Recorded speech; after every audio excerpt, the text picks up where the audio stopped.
or I'm looking at tires, or I'm looking at, mattresses or songs or whatever they're looking at on the NFT marketplace. One of the things that we do to achieve that is through constant innovation, right? We try to release as many things as possible, as quickly as possible. And this is allowing us to stay ahead of the curve. When you go on a marketplace right now, you'll find that on the top marketplace, for example, there's no messaging, there's no way to communicate, there's no way to accept credit card payments, there's no way to leave a description or comment, there's no information about the rarity of the item that you're buying. There's all this information that's lacking. And then when you go and you look at Mintable, when we release, say, a rarity calculation feature, which allows you to see every kind of item's rarity when you're browsing, so you can sort by high to low or super rare to common. These things, these innovations and features that you don't have on other marketplaces, I think is really important to building the experience to be as familiar as possible, where the user feels like they're just shopping on Amazon, or they feel like they're shopping on some other e-commerce platform. And this comes down into variety as well. When you go on Amazon, you can't just click on browse on Amazon. There's no browse button on Amazon. You have to go to a category, because if you click on browse, are they going to show you baby, clothes, or are they going to show you computer parts? There's so many items, you have to break it up. And so this is also what we've done, is we've gone through, we've broken up. How do you think about your NFT? Is it a song? Is it a collectible? Is it a piece of art? Is it a utility item?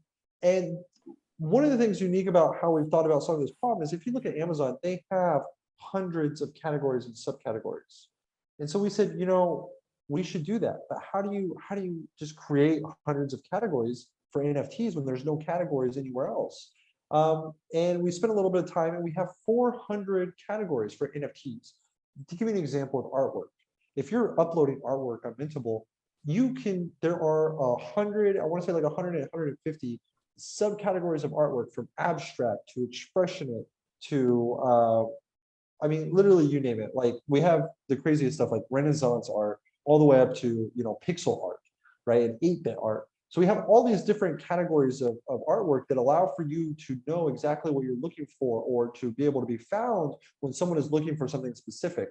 So if I search for pixel art, I should see pixel art related items. And this is what we want to accomplish, just like how on Amazon, you click on computer parts, you see computer parts. And you don't see other items, or you don't have to go to the second page ever on Amazon. And that's what we're trying to achieve with Mintable. The other thing that's really important is, for a lot of people here, if you're new to NFTs, when you go on other platforms, if you want to create an NFT, that costs you money. And so for new users to blockchain, they don't have the ability to come on to a platform and mint an NFT, because they've never bought crypto before, and they don't have the crypto to pay these transaction fees they need to pay. So if you want to mint an NFT, it costs you about $25, but you need $25 in crypto first. So this is a problem. And what this means is that there's millions and millions of people that want to make NFTs because they're musicians, or they're artists, or they're content creators in some way, but they don't have crypto. They don't have the spare money to invest in crypto, or they've never thought about doing that. They don't understand it. So they can't dive into NFTs. But with Mintable, we created something called gasless minting. Gasless minting is this really cool revolutionary technology that I created that allows for you to mint an NFT without that transaction fee. And the transaction fee is normally by the network. It's like the bank charging you a fee to transfer your money. You can't really get around it. But with gasless minting, it allows for you to do that. So now anyone like my mom can go onto Mintable. She's never has bought Bitcoin or crypto before, and she can make her very first NFT by using gasless minting, right? So this is really cool. And basically what I was just saying here is, there's no upfront cost to minting. And this makes your NFTs cheaper when you're buying them for the buyer, but it also makes it where you're going to make more money because we reduce the fee to actually mint. Another thing is credit card payments. My mom now can make an NFT because there's no fee, but she can't buy an NFT because she doesn't have crypto. So we implemented credit card processing. So she can buy any NFT on Ethereum with her credit card. And she doesn't have to top up her wallet, buy Ethereum first, and then submit the transaction. She just puts in her credit card info, and then she gets the NFT. So if she wants to buy a CryptoPunk or a CryptoKitty or a Bored Ape, she can buy those with her credit card. And anyone can. And this is really important because we're the only marketplace that has those two features. So these are things that when you hear them, they sound pretty intuitive. We should just do that. Like, why is no one else doing that? Why is Mintable the only platform to do these things? This is how we push NFT to the next level, where you have this global adoption. Now, I don't think I have time to talk about what's in it for creators. There's a lot of stuff in NFTs for creators. There's really endless possibilities with NFTs overall, but it all comes down to that very first experience. If the very first onboarding experience with a marketplace is bad, or it's limited, or it costs you $100, you're going to look at NFTs and you're going to say, what is this? Why is this so popular? This is horrible. So we want to fix that. And the way that we've done that is by trying to build this next generation marketplace that looks like Amazon, that operates like Amazon, that feels like Amazon, but it's for NFTs and it's decentralized, right? And we think we're doing a really good job with that. Some of the numbers that you shared, Alicia, was a little outdated. We've grown very rapidly. So now we have close to 500,000 users. We've made over 1 million items. Right now we have 23 million NFTs on Mintable. We're integrating 2 different layer 2s at the moment. Those are going to be going live very shortly. We've got a lot of really exciting things planned. So if you haven't used NFTs before, go to Mintable, mintable.com or mintable.app, check it out. And if you have used NFTs, then go see the really cool features that we have on Mintable and see why it's so much better than the alternatives. So that's what I wanted to talk about today. I don't have anything else, and yeah, thank you very much. Hi, thank you so much for that, Alicia. Sorry, and thank you to my colleague Ima. She's helping me with the slides today. I'm having a little bit of a problem sharing my screen on my end, so thank you so much for that, Ima. So yes, I'm going to just speak very briefly on the global legal impact on NFT. So moving on to the first slide.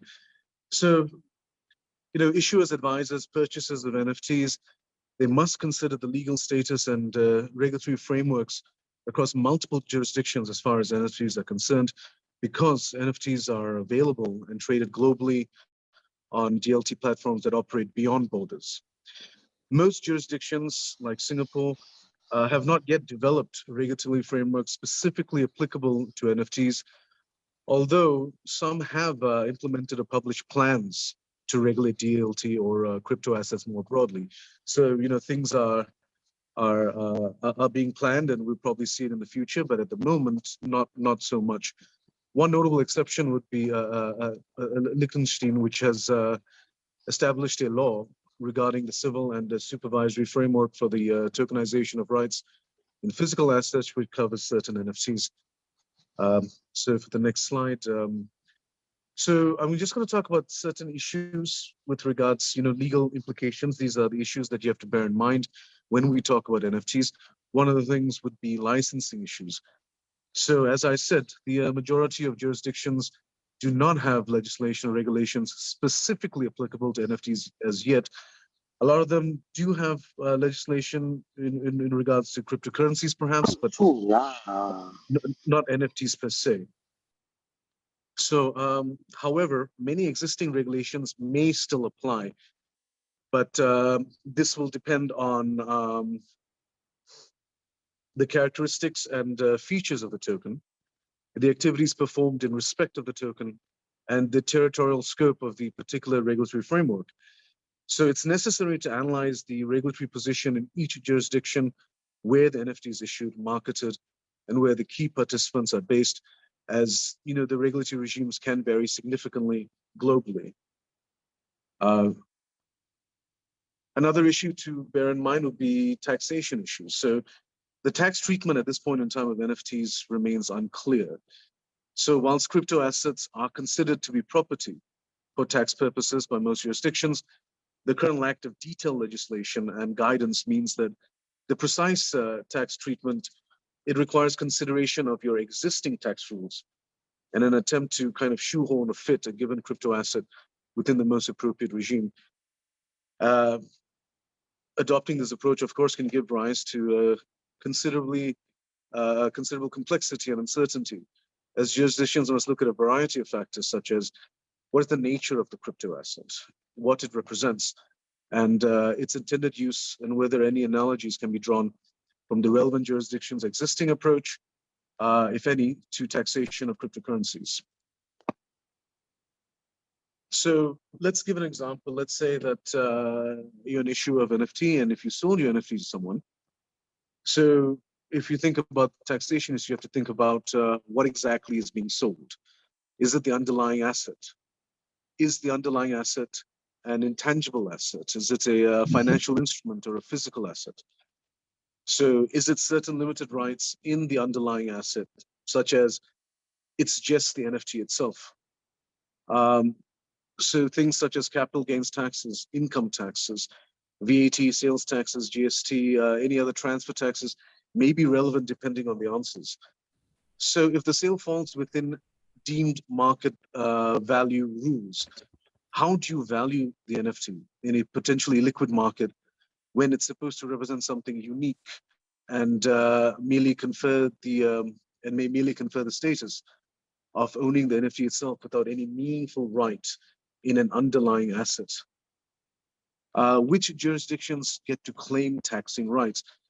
Are NFTs located where the beneficial owner of the same is resident, as is the general case for cryptocurrencies? Or are they located in the jurisdiction of the underlying asset? This can be complicated to discern if the underlying asset itself is a digital asset.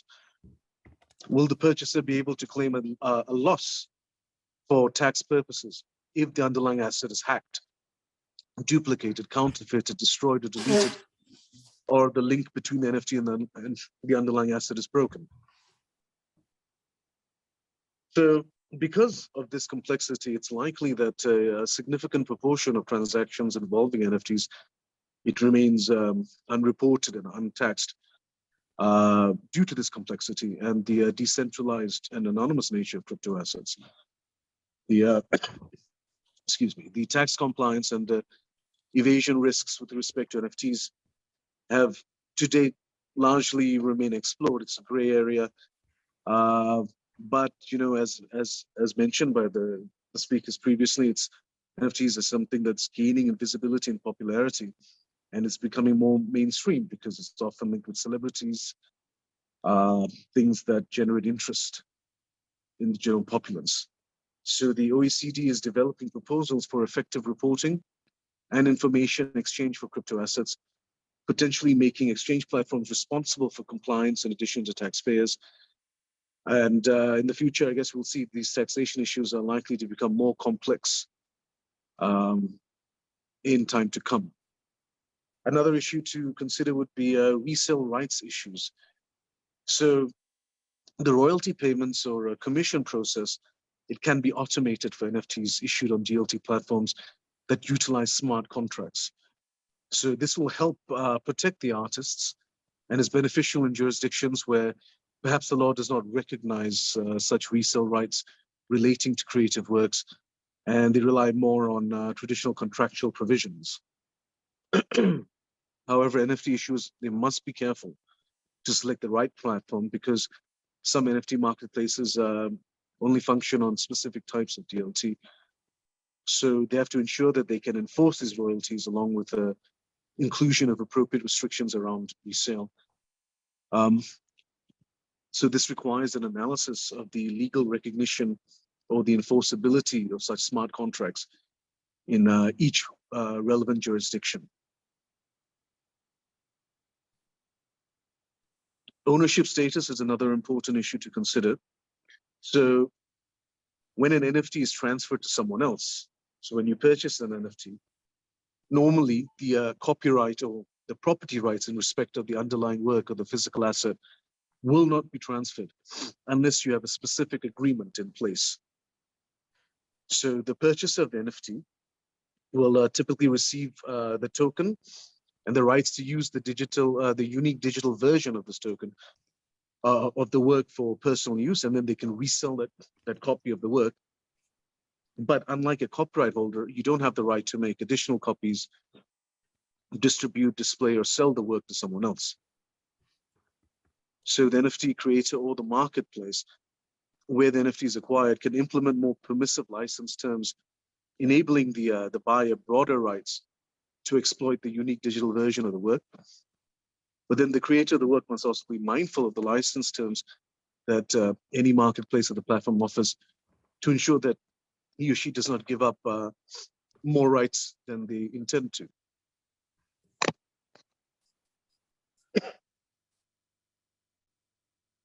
So technically, the owner of an NFT has control of the linked asset in a way akin to property rights. And the token should prove that the digital copy of the underlying work is an authentic copy of the original work. However, when you go from jurisdiction to jurisdiction, it's unclear whether an NFT would be recognized by the courts in certain jurisdictions as proof of legal title. In cases where the NFT does not transfer copyright, which is right now in most cases, it's unclear whether the NFT owner can take action or perhaps compel the original creator of the work to take steps against someone who has created a counterfeit NFT or unauthorized versions of the underlying content. And then it's also unclear what action can be taken by a purchaser if the creator issues more versions of the NFT. So this increased availability of the asset will, of course, more likely than not reduce its market value. Another concern would be the AML concerns.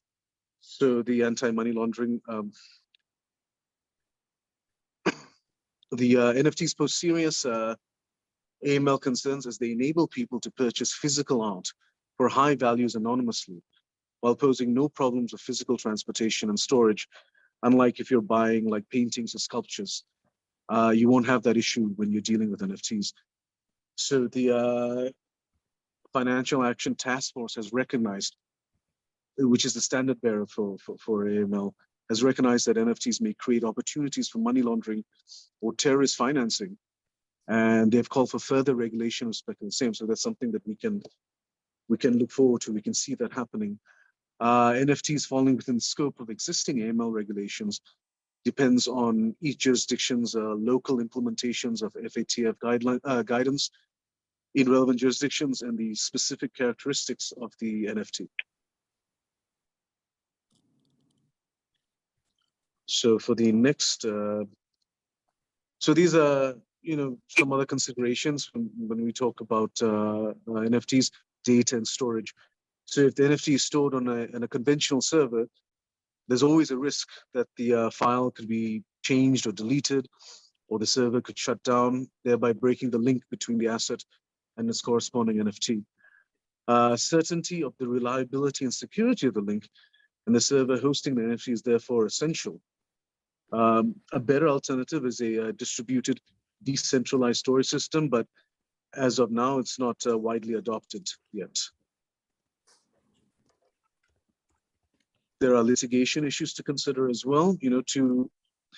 One common litigation issue would be misrepresentation.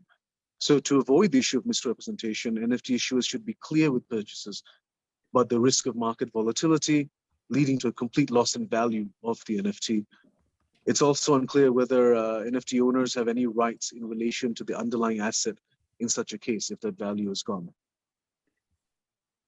There's the environmental impact to consider as well.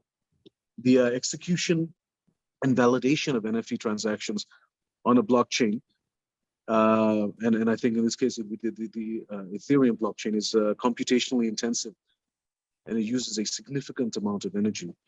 I think an example would be, there was a study done, and it's akin to mining Bitcoins, where they said that it was more than what the country of Argentina used in a year. So we're talking about consumption of a lot of energy. So more sustainable data centers and validation techniques are required to be created at large scale. There are current efforts to migrate the Ethereum from proof of work to proof of stake validation, which has the potential of considerably decreasing the amount of energy required for validation. But, there's pros and cons to everything. So if you did move it to proof of stake validation, then it may raise other concerns such as security, fairness, or transaction redundancy. There's a reputational issue to consider. So there's a possibility for brand devaluation. So if an issuer's NFTs significantly reduce in value, there are issues with the platform used to sell and trade the NFT, or if you issue the NFTs on platforms that have a negative environmental impact, it could lead to a devaluation of your brand. And of course, NFTs is such a thing where it's important to protect your brand when you consider that, it's linked to celebrities and things like that, where the brand is more important than normal, I suppose. And then lastly, I'm just going to talk briefly about what the case in Singapore is. So in Singapore, NFTs are not specifically regulated in Singapore as yet, like is the case in most countries. In Singapore, NFTs are not regulated by the MAS, as they are not considered legal tender in Singapore, such as notes and coins issued by MAS. The regulatory approach is currently to look beyond the token's label and to examine its characteristics. If such characteristics fall within an existing regulatory framework, then the NFT will be subject to regulation under that particular framework. So in general, we can say that there are three types of digital tokens in Singapore. There are security tokens, payment tokens, and utility tokens. So if an NFT is, for example, determined to be a type of security token, then it may be subject to the regulatory regime governing securities. So you have to comply with the offering regime for an offer of securities and the licensing requirements for dealing in securities. And then we move on to the next one, where in the case, if it's determined to be a type of payment token, then it may be regulated under the Payment Services Act, which was just enacted in January 2020 to regulate cryptocurrency service providers and digital payment token service. Someone carrying on business in such activities triggers these licensing requirements under the PSA unless they fall under an exemption. So, my apologies. However, the regulations on the PSA do not seem to govern NFTs per se. Certain NFTs may also fall under the scope of limited purpose digital payment tokens, which are exempted under the relevant regulation in the PSA. They are non-fungible and can be exchanged for only specific goods. So even if the NFTs can be regulated by the PSA, such regulations may come mainly in the form of detecting money laundering and terrorism financing risks due to cryptocurrency transactions being cross-border, quick, and anonymous. If the NFT is determined to be a type of utility token, then it may be unregulated. So sorry if it was a bit dense or anything, but that brings me to the end of my talk. Thank you so much. Okay, good evening to everyone, or good morning, good afternoon, good evening to wherever you are. Thank you, Alicia, for passing the mic to me. It's been well presented by my previous speakers, and I can see the flow, how we can actually see the NFT revolving around the discussion about the legality of it and the usage of it and the background of it. So I think I'm the last speaker, and just to sum up stuff, I will give you the concise point that you need to take away. Okay, so when I started to get this topic for my speaking sessions, people always relate that NFT is money laundering. So to say that someone is money laundered, you need to have a lot of evidence. That's why where we in AML practitioners, we have to do a lot of transaction monitoring and investigation. You can't be just blindly say that NFT is money laundering. So let me deep dive a little bit about the international law. And I'm not speaking about the domestic law, where Maiyaz has already spoken that MAS have not given a stand on that. But based on the International Anti-Money Laundering Organization, FATF, it's actually called the Financial Action Task Force. They have expressed that NFTs are not regulated. Why is it not regulated? Is because it depends on the usage of the virtual assets. If the NFTs are just merely collectibles and it's not used for as payments or investments, and therefore it doesn't fall under VA itself. However, this is a very prelim stage of the regulator as an international body to looking into how to regulate that, to make sure the 200 countries, the participant countries or the members are trying to follow. And therefore it's not an easy action for them to just sort of like say that, is that regulated or not? And also in the recent 12 months review in FATF, they are focusing into a few things. First is the travel rule. Second thing is the definition of VA and VASP. So a lot of people might argue that NFT can fall under the VA virtual assets classification. Well, it depends on the usage of it, as I just mentioned just now. However, the money laundering, this international body say that the KYC rules are extended to decentralized finance, stablecoin, and NFTs. So technically, when you're doing NFTs, you might also need to improve, or you have to implement your KYC processes. So a lot of people think that KYC is very cumbersome because it involves a lot of compliance costs, you need to have an operation, you need to do investigation, you need to get approval. Yes, to actually make everything legit, you need to do KYC and you need to pay tax. Just like what Maiyaz have discussed, this is the legitimate way of making sure things can surface in the legitimate way. And a little bit about what I do in a daily basis is that we do transaction monitoring.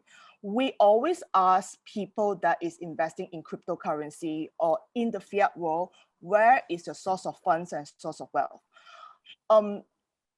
A lot of people, they can't prove the source of funds and source of wealth, and therefore it's deemed high risk. But still, then we can't say that someone is money laundering until it's proven guilty. So that's where, when we look into the law, at the moment, international law, which is international body like FATF, they did not say that NFTs is actually regulated in the sense where you have to follow the anti-money laundering law. That it falls back to the domestic law, which means that governing regulator, how is the stand on that?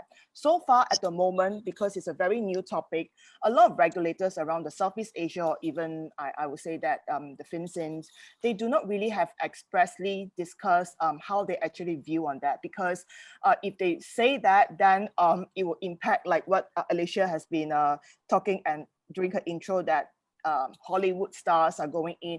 I know that Kim Kardashian and Paris Hilton has been trying to promote that in their Instagram.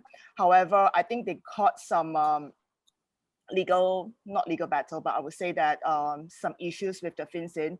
There's nothing concrete yet to come out. So therefore, the definition from the regulator is still very undefined. And so far, I can advise that marketplaces for NFT, they still have to do their proper KYC and record management. So a little bit about what I just discussed is that FATF did not really mention NFTs is something that we need to regulate. However, they specifically say that DeFi and also the stablecoin are supposed to fall under this definition. So just a little bit of deep dive, what is the meaning of VA? A VA that you are supposed to look into is that is this cryptocurrency considered like an exchange, or do they have the medium of transfer? Things like this. So if NFTs is not used for payment and investment, it's not supposed to be defined as a VA. And therefore, the sets of regulation that apply to that will be very different. Okay, so just a minute. So my conclusion, and based on a little bit about what Maiyaz has discussed, is that NFTs can be used for fundraising.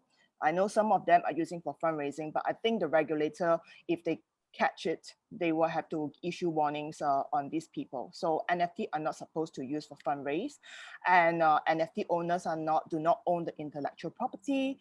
And if you do not use it properly, you might have been breaking the IP laws. However, I think you need to consult a lawyer to actually look into more details of that. And NFT market won't be left unregulated. I'm saying that now it's unregulated, but it doesn't mean that it will not be unregulated in the future. So it's just that sometimes the regulator are gathering a lot of information, how they actually need to regulate that.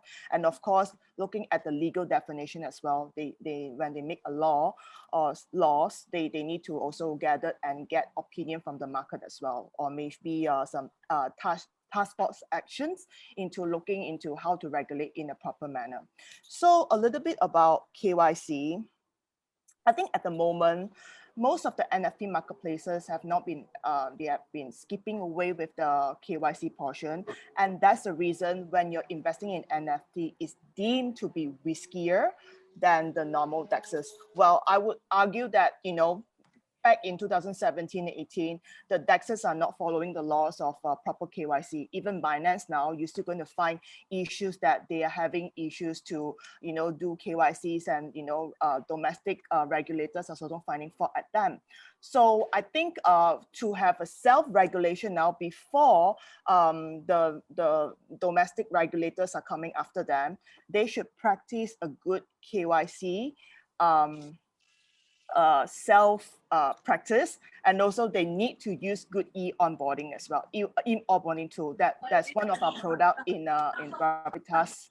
So a good AML portion, again, you can't run away with a good AML policies and a good KYC portion of it, screening tool, and then you need to have good proper record management, and also you need to have AML practitioners able to manage risk. And I think that at the moment, for any NFT market players to they are able to do the platforms for NFT trades, I think they should start doing KYC portion as well.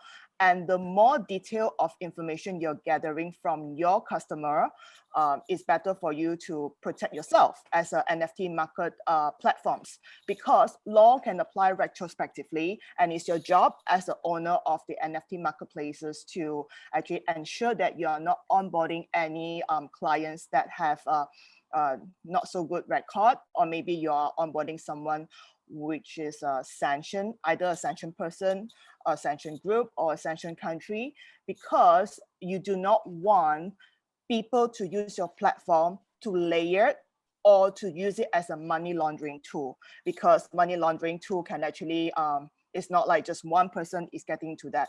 Once the FATF say that, okay, now NFT market players should have NFT, blah, blah, blah, you are actually have that proper mechanism in place to protect yourself. You will save yourself into a lot of troubles. So I think with that, I will conclude that at the moment, for any risky kind of NFT trades, you have to make sure that those NFT marketplaces are doing the KYC properly. And therefore, I can't echo enough that if you are doing a KYC properly and you're paying, you know, you have good record management, I do think that is sufficient for now. But you know, based on the development of the laws and the FATF, we will actually move again with the regulator, how they're making the laws, and the lawmakers are actually still finding ways how to regulate this area. So I would say it's pretty gray, but we just have to do our proper KYC. Okay, and with that, I'll conclude my my discussion. And thank you, and pass back to you, Alicia. Thanks. Thanks this video presentation. So I want to actually still like to support him giving me this opportunity to speak. We started a project back in June this year in Los Angeles, in the Beverly Hills, and we actually produced the NFT Revolution documentary. And this is the first time I'm doing this in Hollywood. And very frankly, I never know who I got into when I do this NFT project. And I got the A-list actors, actress from NBA, like Mitch Richmond, and all the top brand. How I started was very simple. I was asking them, do you know what's NFT? But no one will understand it. Then I realized that if I were to do a training video and teach them how to actually get this done, then it will be better. That means, and I would expose. So we came up with the idea, and the whole project takes about 10 days of arrangement, and we filmed the whole thing in less than 12 days. 400 minutes of interview with more than 20, including myself, 22-person big interview, and make it into this documentary produced by James Hu, one of the promising director here. And also we have from in the interview, we have all the various Hollywood who's who. And after this was done, actually I approached even people like this what they call the managers of Magic Johnson saying that, oh, why didn't we get it invited? So now we will be looking at the second part, which we actually, instead of just doing a documentary, we're going to do the live of NFT, probably starting by the first quarter of January. So like what Malcolm had put in this arrangement, how can we do something like this in Hollywood? Yes, we can. I will meet a very good, very talented Singaporean by the name of Dr. Leong. He's actually in New York, and he did, how do you put it this way? He's a nuclear scientist, and then he actually produced this, what we call the algorithm of God. So he actually used algorithm and actually produced a documentary. And guess when will it be released? End of December, January. And I'll share it to the group so you can see a Singaporean performing over in America. So I'm very proud to have met a lot of talented people, and surprisingly, many are actually in Asia who comes here in US to perform. And I realized something very important here. NFT is actually digital assets. So digital assets means movies, recording, sound. I produce what they call a music video called "Don't Take My NFT Away." Okay, I have done the DeFi World, which is done December last year when we have the ETH 2.0 launch December. I did that. So I have done two videos. In fact, one of the video have hit 20,000 followers. Was very proud that something like this have followed, and both of them, the token have been issued but not sold. So we actually putting in a platform over that we have designed, and will be launched before Christmas. So we will have a movie, also a funding of a movie, and I'm actually in Dubai here, interview one of the most talented guys here in the animation. You know the eight monkeys, the monkeys that we are talking about, the Red Ape family. They actually producing this animation, and I wish I have able to get them into my NFT Today TV channel. NFT Today TV channel, you can find it on TV, and